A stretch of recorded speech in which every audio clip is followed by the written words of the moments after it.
اللہ وبرکاتہ۔ الحمد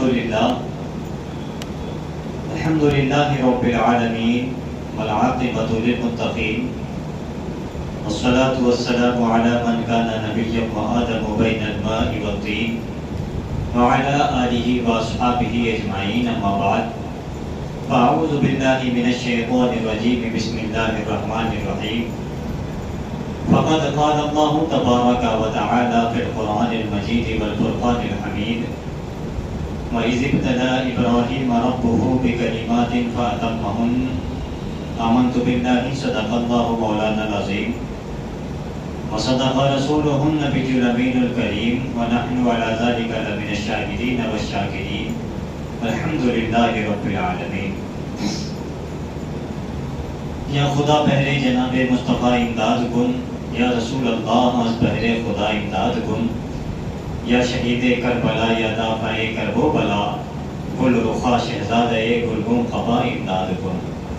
قادریم نعرہ یا غوث اعظمی زنم، دم ز شیخ احمد رضا خان قطب عالمی زنم۔ آئیے حضرات، کچھ عرض و معروض کا سلسلہ شروع کرنے سے قبل انتہائی عقیدت و محبت کے ساتھ گنبد خضرا کو نگاہوں میں بسا کر درود و سلام کی ڈالیاں نچھاور کریں۔ پڑھیے بآواز بلند اللہم صلی علی سیدنا و شفینا و سندنا و مولانا محمد مبارک وسلم صلی علیہ صلاۃ و سلاما علیک یا رسول اللہ صلی اللہ تعالی علیہ وسلم۔ اللہ رب العزت کا بے پایا فضل عظیم احسان عظیم ہے کہ اس نے اپنے محبوب پاک صلی اللہ تعالی علیہ وسلم کی امت میں پیدا فرمایا اور بے شمار انعام و اکرام سے ہمیں نوازا۔ حضرات، یہ مبارک مہینہ ذی القعدہ کا مبارک مہینہ ہے۔ اس مہینے کی آج 26 تاریخ ہو چکی ہے۔ 3-4 دن کے بعد یہ مہینہ ہم سے رخصت ہو جائے گا اور آنے والا مہینہ ذی الحجہ کا مبارک مہینہ ہے۔ یاد رکھیں میرے دوستو کہ ہمارا اسلامی سال شروع ہوتا ہے قربانی سے اور ختم بھی ہوتا ہے قربانی پر۔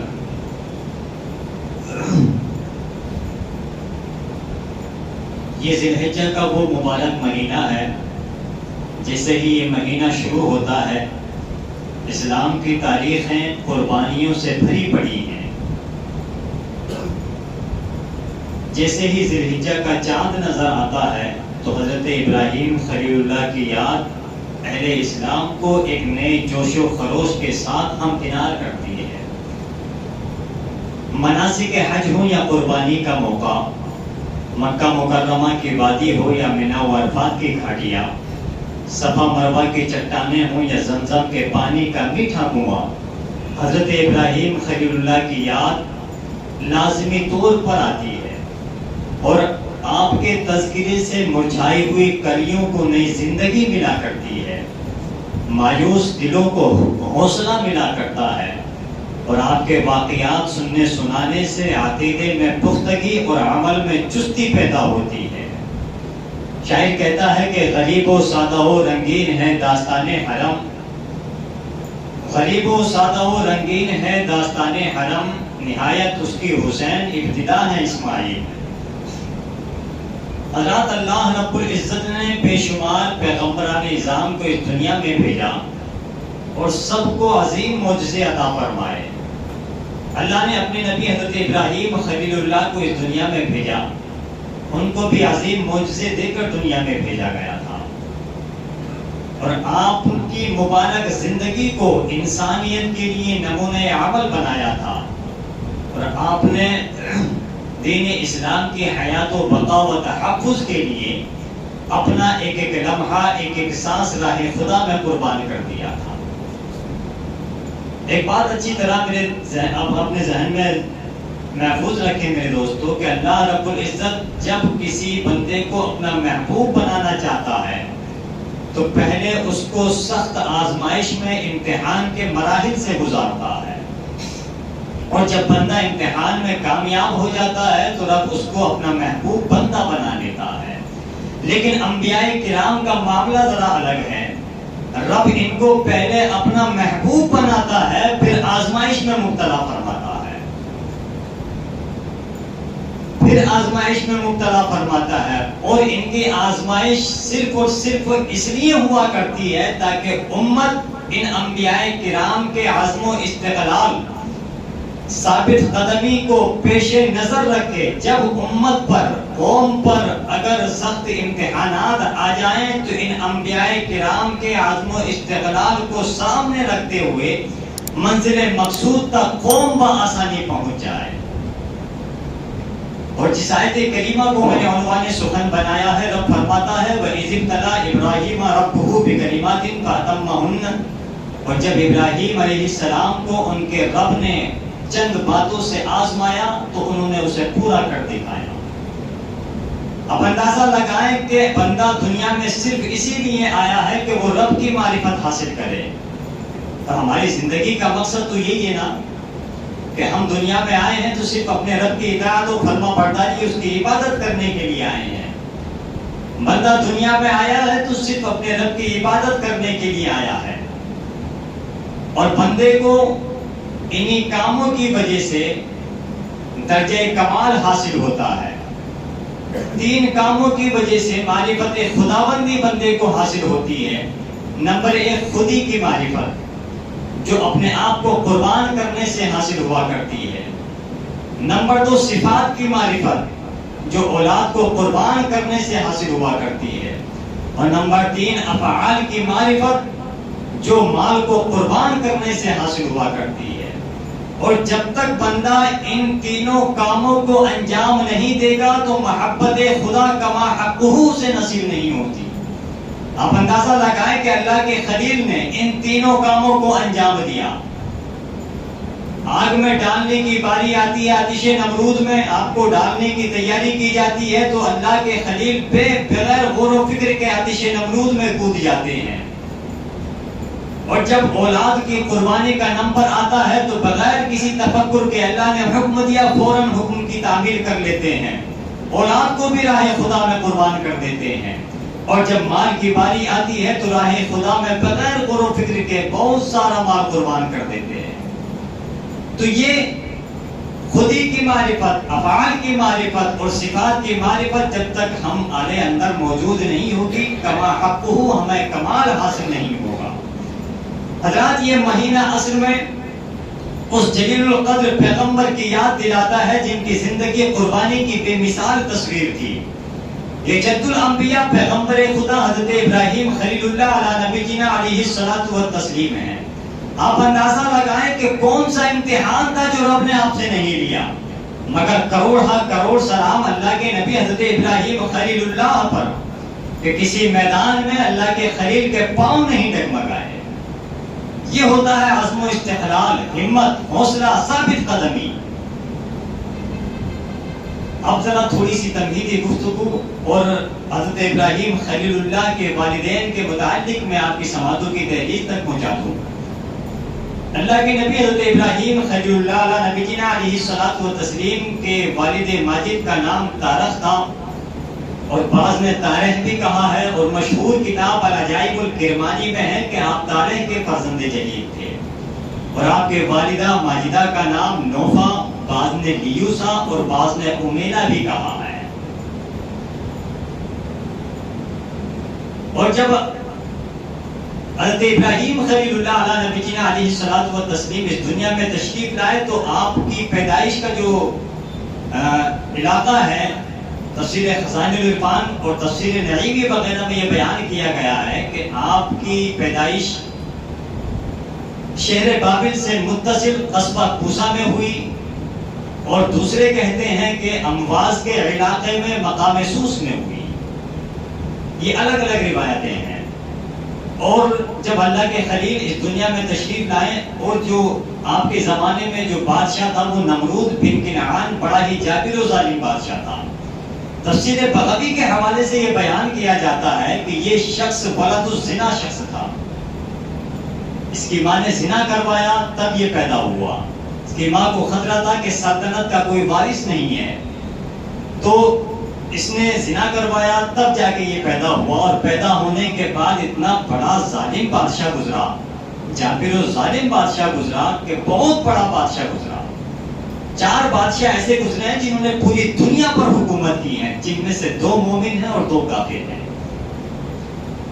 تو یہ بڑا جابر و ظالم بادشاہ گزرا اور 400 سال اس نے حکومت کی اور 400 سال تک ہی یہ عذاب الہی میں گرفتار رہا، اور اس نے خدائی کا دعویٰ بھی کیا، اور خدائی کا دعویٰ کرنے کے پیچھے جو علماء اور تفاسیر و اخبار و سیر بیان فرماتے ہیں، وہ یہ بیان فرماتے ہیں کہ اس کے پاس کچھ طلسماتی چیزیں موجود تھیں جس کی وجہ سے اس نے خدائی کا دعویٰ کیا۔